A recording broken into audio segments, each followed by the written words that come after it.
After Xiao Yan defeated the ancient demon of Shura Du Tong, he finally got the recognition of the ancient clan.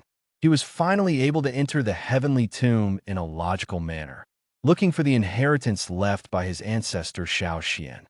Xiao Yan, who had nothing else to do, wandered through the mountains and forests, letting the burning technique run on its own, absorbing the pure energy between heaven and earth, and nourishing every part of his body. But just as he was immersed in this state, his footsteps suddenly stopped, his slightly closed eyes quickly opened, and he looked solemnly at the end of the mountain road ahead. There, a figure stood with hands in front of him. Looking at the back figure, a look of horror appeared in Xiao Yan's eyes. In his perception, this person didn't have the slightest breath, as if the space he was in didn't exist. But when viewed with the naked eye, there is indeed a figure in front of him. This contradictory feeling is particularly weird. Xiao Yan bowed his hand to the figure and said, "Junior Xiao Yan, if there is any disturbance at this point in the road, I hope the senior will forgive me." Then he moved his pace and slowly retreated. This person is too weird, so he has to be cautious. As soon as the soles of Xiao Yan's feet were lifted, a faint laugh came. "No, I'm waiting for you here." Immediately, his eyes flashed, and when he concentrated again, he found that he was already on the top of the mountain. The surrounding clouds and mist were churning, and although the scenery was beautiful, Xiao Yan's heart suddenly felt a chill. What kind of Tontian means is this? Over the years, he has dealt with countless powerful people, but it is the first time he has met a person who can transfer his body without his perception. After swallowing a mouthful of saliva, Xiao Yan's gaze turned to the front. Not far away, a figure stood with his hands in his hands. He was sure that the person in front of him was definitely the scariest person he had ever seen so far. But now that he is here, Xiao Yan will not pretend to be senseless horror. After all, a person with such terrible strength can shoot himself to death with a wave of his hand. The figure suddenly smiled and said, "I didn't expect that such an excellent young man would appear in the Xiao clan after the bloodline of Emperor Dudi was abandoned." It seems that Xiao Xian's actions back then did make some sense. Xiao Yan's heart was slightly cold, and the mysterious man in front of him actually intersected with his ancestors. In other words, the other party is an old monster who has not known how many years he has lived. Thoughts flashed in his heart. Xiao Yan quickly bowed and said, "I don't know the name of the senior." Hearing this, the figure smiled slightly and then slowly turned around. I saw that this person was about 40 years old, and he looked like an ordinary middle-aged man, dressed in simple linen clothes, with a kind smile on his face, giving people a sense of peace of mind. This appearance is somewhat different from the image of a peerless powerhouse imagined by Xiao Yan. However, the middle-aged man's next sentence stunned him on the spot. "I am Sunner's father." As soon as these words came out, Xiao Yan was speechless. Sunner's father? Sunner once said that his father was the patriarch of the ancient clan and one of the true top existences in this world. But now this pinnacle figure of the vindictive continent appeared in front of him with an extremely ordinary appearance. Seeing Xiao Yan's stunned appearance, Sunner's father couldn't help laughing and said, "Are you surprised?" Hearing this, Xiao Yan recovered from the shock, gave a dry smile, and was speechless for a while.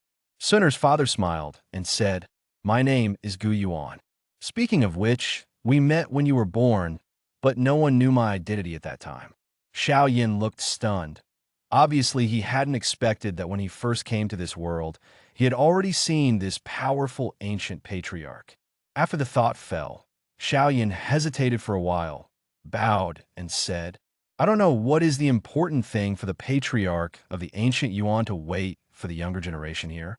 When Gu Yuan heard this, he responded with a smile. "Naturally, it's for you and Sunner." Hearing these words, Xiao Yan couldn't help frowning and said, "Patriarch Yuan, don't you want me to be with Sunner?" Gu Yuan shook his head and chuckled softly. "I'm not against it. As long as Sunner is willing, it is not easy for me to be a father. And with her current divine bloodline, even the patriarch of the ancient clan, I can't forcibly order her to do anything. Although there is still some gap between you and the peak of the younger generation of the ancient clan, you are also qualified." As soon as these words came out, Xiao Yan was startled, and immediately a touch of ecstasy appeared in his eyes. During this period of time in the ancient world, most of the people of the ancient races he met had a certain hostility to him. However, the ancient Yuan, who was the patriarch of the ancient clan in front of him, was beyond his expectation. At the moment, Xiao Yan quickly hugged his fist with joy and said, "Thank you, Patriarch Guan." Gu Yuan waved his hand and said calmly, "Don't be happy too early. Although I won't stop you, some old guys in the ancient tribe may object.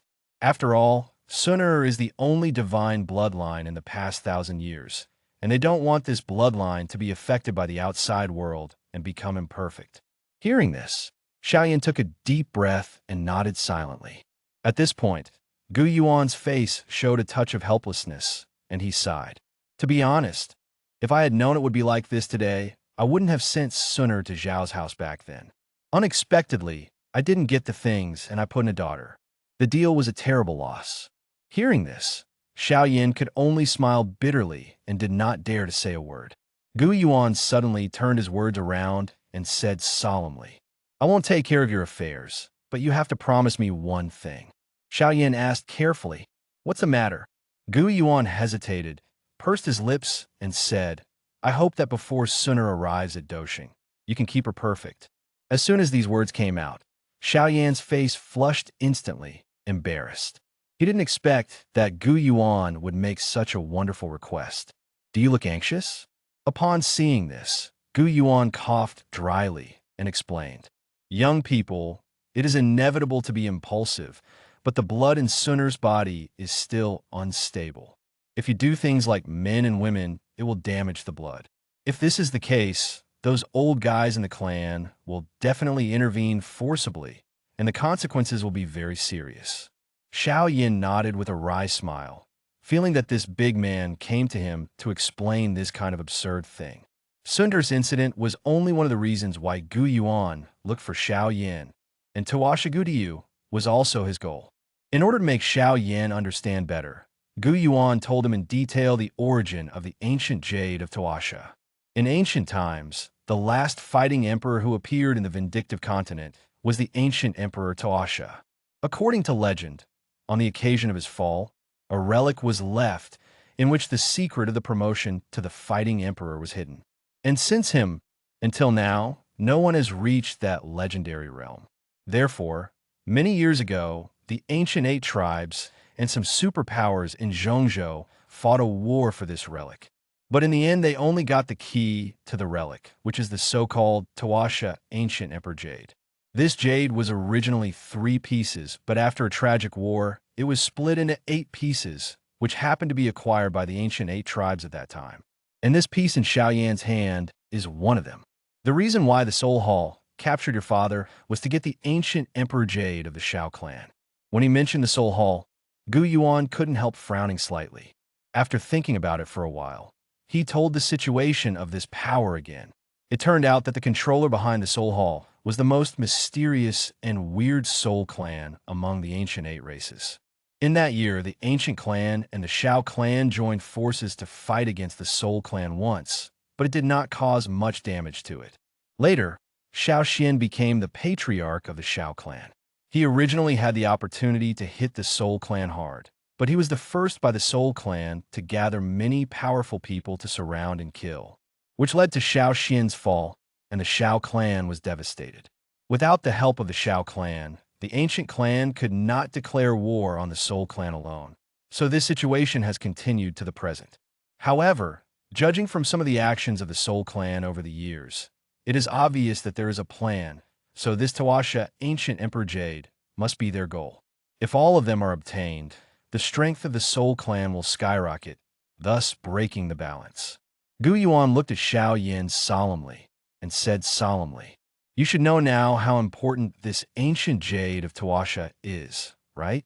After hearing this, Xiao Yan nodded slightly and said slowly, "What does the patriarch of the ancient Yuan mean?" Gu Yuan listened and said helplessly, "Those old guys in the clan want you to hand over the ancient jade and let the ancient clan keep it." Xiao Yan responded softly, "There's my father's soul mark on the ancient jade. I have to rely on him to confirm whether my father is alive or dead. so I must keep it by myself. This ancient jade is a bargaining chip, and if you have it in the Soul Hall, you dare not hurt your father. If you give the ancient jade to the ancient clan, the Soul Clan might really do something harmful to the sky. Yuan had expected this answer a long time ago, and he didn't force it too much, but told Xiao Yan to keep the ancient jade safe. Xiao Yan nodded vigorously in agreement. At this moment, a sudden burst of wind came from under the mountain. He looked along the sound and saw a graceful figure flying quickly. It was Sun'er. Seeing this scene, Yuan smiled helplessly and said, "It's really a big girl who can't stay. Remember what you promised me." After speaking, Yuan's figure gradually dissipated in the sky and the earth. Looking in the direction where Yuan disappeared, Xiao Yan breathed a sigh of relief and turned to look at Sun'er, who was flying quickly. Her beautiful eyes were full of worry. Xiao Yan smiled slightly. "This girl." Sun'er lowered her figure and asked softly, "Brother Xiao Yan, are you okay just now?" Xiao Yan smiled and shook his head. "It's okay. That person was your father just now." Sun'er said softly, "I knew that after all the elders came forward, even my father couldn't help showing up." Looking at Sun'er's expression, Xiao Yan smiled and said, "The patriarch Yuan didn't stop us from being together. He just said something about the Xiao clan." Hearing this, Sun'er asked curiously, "Did you really not mention anything between us?" Hearing the sound, a bad smile suddenly appeared on Xiao Yan's face, and he leaned close to Sun'er's ear and said Yuan's instructions. Sun'er's snow-white face suddenly turned extremely red. She gently took Xiao Yan's hand, smiled, and said, "Go back first, Brother Xiao Yan. You have already got the quota for the heavenly tomb. Wait 2 more days, and we will be able to go in together." Xiao Yan listened. A look of joy appeared on his face. He was originally worried that the ancient patriarch would stop him, but now it seems that this problem has been solved. He knew that he could get this place, and Sun'er must have made a lot of effort. This girl hurried to the ancient tribe today, and it is estimated that she has nothing to do with this matter. Sun'er smiled slightly. Her slender waist twisted slightly, her pretty face flushed, and she slowly snuggled on Xiao Yan's shoulders. Her beautiful eyes closed slightly, greedily breathing the breath that made her feel at ease. Looking at the peerless beauty in her arms, Xiao Yan's face was warm, her arms gently wrapped around the weak and boneless willow waist, and she buried her head in the smooth green silk of the former, with a faint fragrance coming from her nose. It's just that Yuan's advice is still in his ears, and he doesn't dare to have any excesses. And above the clouds, Yuan looked helplessly at the 2 people hugging each other on the top of the mountain and secretly scolded, "Xiao Xian, you are still amazing." After speaking, his figure slowly dissipated again like smoke.